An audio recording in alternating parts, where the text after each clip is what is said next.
Well, the story of the Punic Wars is quite famous in mainstream media, and for obvious reasons.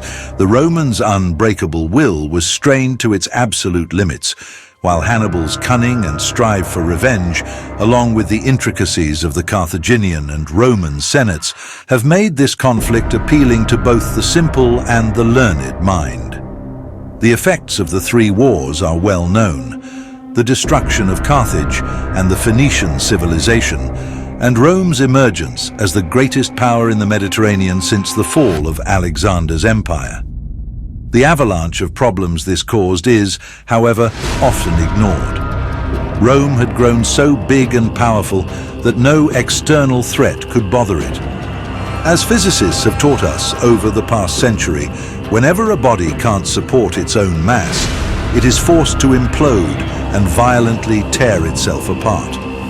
Before the tides of civil wars brought by Marius and Sulla, and the legitimization of street violence by Clodius and Milo, the Romans used their daggers, a tradition that once rediscovered, they never thought wise to get rid of.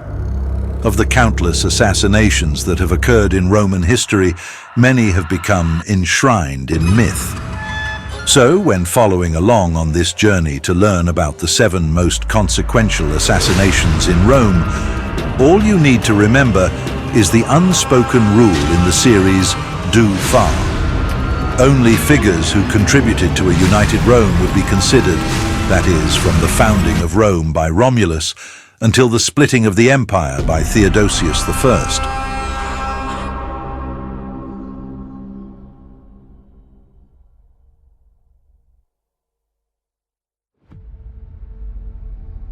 We begin with the Julio-Claudian dynasty and the enigmatic emperor Claudius. Often overlooked due to his physical disabilities, Claudius proved to be a capable administrator who expanded the empire and implemented significant reforms. However, his reign was cut short, likely by poisoning orchestrated by his wife Agrippina the Younger to secure the succession of her son, Nero. While the exact details of Claudius's death remain shrouded in mystery, its impact on Roman history is clear. The assassination of Claudius brought the young and unprepared Nero to the throne. Nero's reign would be marked by extravagance, tyranny, and ultimately civil war. The chaos following Nero's suicide led to the Year of the Four Emperors and the establishment of Vespasian's Flavian dynasty.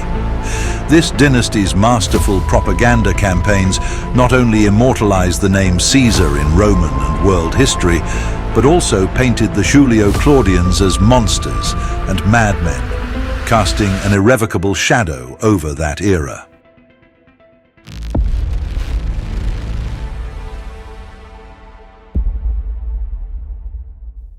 The assassination of Commodus, orchestrated by his inner circle, including his mistress Marcia, his chamberlain Eclectus, and the Praetorian prefect Quintus Aemilius Latus, marked the end of the Nerva Antonine dynasty and the beginning of the tumultuous Year of the Five Emperors. Commodus's reign had been characterized by increasing megalomania and erratic behavior. He styled himself as the reincarnation of Hercules and even renamed Rome Colonia Commodiana. His assassination on New Year's Eve in 192 CE was met with relief by the Senate, which declared him a public enemy and restored his birth name Lucius Aelius Aurelius Commodus. However, the power vacuum left by Commodus's death led to a period of intense civil strife. The Year of the Five Emperors saw Rome torn apart by competing claimants to the throne, ultimately leading to the rise of the Severan dynasty under Septimius Severus. The assassination of Commodus thus represents a pivotal moment in Roman history. It ended the period of relative stability known as the Pax Romana and set the stage for the military anarchy that would characterize much of the 3rd century CE.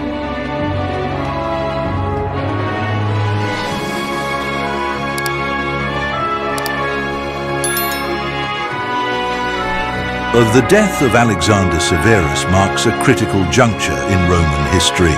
As the last princeps and emperor of the Severan dynasty, His demise ushered in the crisis of the 3rd century, a period of near-constant civil war and external invasions that nearly destroyed the Roman Empire.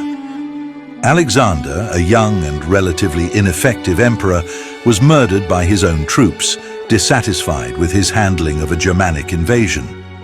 His death not only ended the Severan dynasty, but also initiated a time when the army became the kingmaker in Roman politics.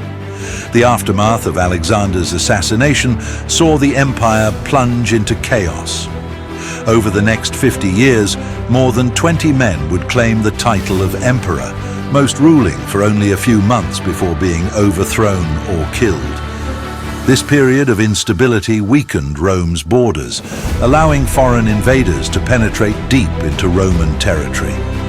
To combat these incursions, the Romans increasingly empowered their generals, resulting in the death of the Principate and the rise of the Dominate, a system of government that effectively transformed Rome into a proto-feudal kingdom.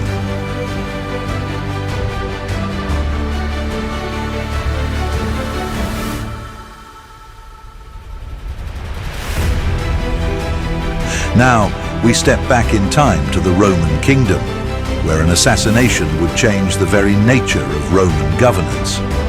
Servius Tullius, the 6th king of Rome, is remembered as a great reformer who introduced the Servian constitution, laying the groundwork for the later republic. However, his reign was cut short by his own daughter, Tullia Minor, and her husband, Lucius Tarquinius Superbus.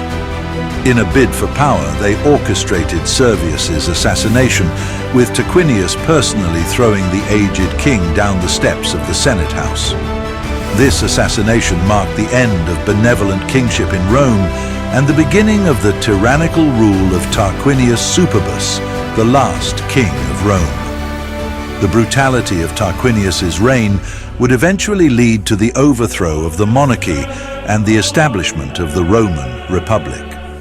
Thus, the assassination of Servius Tullius set in motion a chain of events that would fundamentally alter the course of Roman history, leading to the birth of the republican system that would dominate Rome for the next 5 centuries.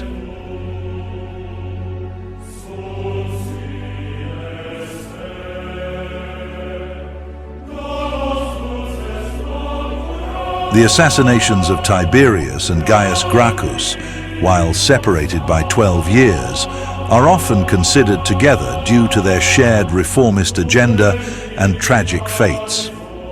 These brothers, tribunes of the plebs, sought to address the growing inequality in Roman society through land reform and other populist measures.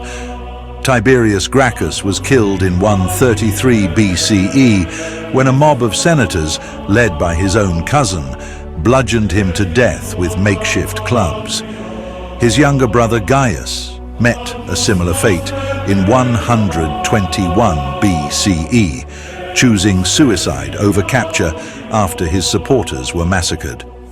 The significance of these assassinations lies not just in the loss of 2 potential reformers, but in the precedent they set. For the first time in Roman history, political violence was openly used against major and extremely popular elected officials.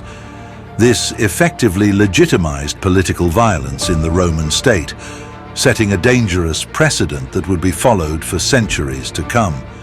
Moreover, the deaths of the Gracchi brothers sent a clear message to the populares, the populist faction.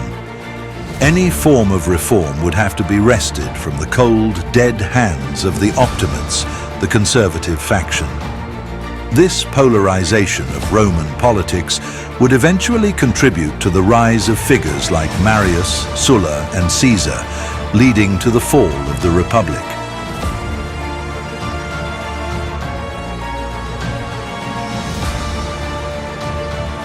If the Gracchi's death signaled the end of the Republic, Aurelian's assassination nearly spelled the end of the empire itself. Known as Restitutor Orbis, restorer of the world, Aurelian had successfully reunited the empire after the crisis of the 3rd century, defeating the breakaway Gallic and Palmyrene empires. Aurelian's death at the hands of his own Praetorian Guard, orchestrated by his secretary, who forged a document suggesting the emperor planned to execute several officers, cut short a reign of immense promise. The consequences of his untimely demise are less about what happened and more about what could have been. Had Aurelian lived, he might have resolved the crisis of the 3rd century much earlier, preventing the first wave of Germanic settlements that occurred during the reign of Probus. The Principate might have survived, negating the need for Diocletian's reforms. Without Diocletian, there would have been no tetrarchy and no dominate system that essentially turned Rome into a collection of feudal kingdoms. Perhaps most significantly, without Aurelian's death, Constantine might never have risen to power. This means the Christianization of the empire might have been avoided, or at least delayed. Aurelian had been promoting Sol Invictus as the chief deity of the Roman pantheon. Imagine a Europe unconverted to Christianity, where the British monarch is anointed not as the defender of the faith, not in the blood of Christ, but in the light of the rising sun.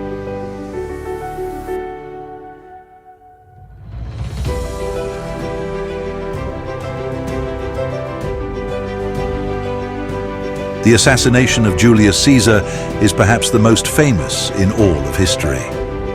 As the dictator perpetuo of Rome, Caesar amassed unprecedented power, much to the chagrin of the Senate. His reforms and ambitions threatened the very fabric of the Republic, leading a group of senators, including his former friends Brutus and Cassius, to conspire against him.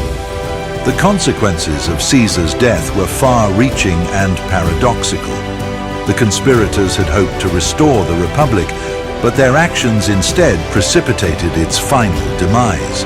Caesar's adopted heir, Octavian, later Augustus, would go on to become the first emperor of Rome, transforming the Republic into an empire that would last for centuries. The assassination of Caesar didn't just end a man's life, it ended an era and birthed a new one. It set the stage for a period of civil wars, political upheaval, and ultimately the Pax Romana under Augustus. The ripples of this single act of violence would be felt for the rest of human history.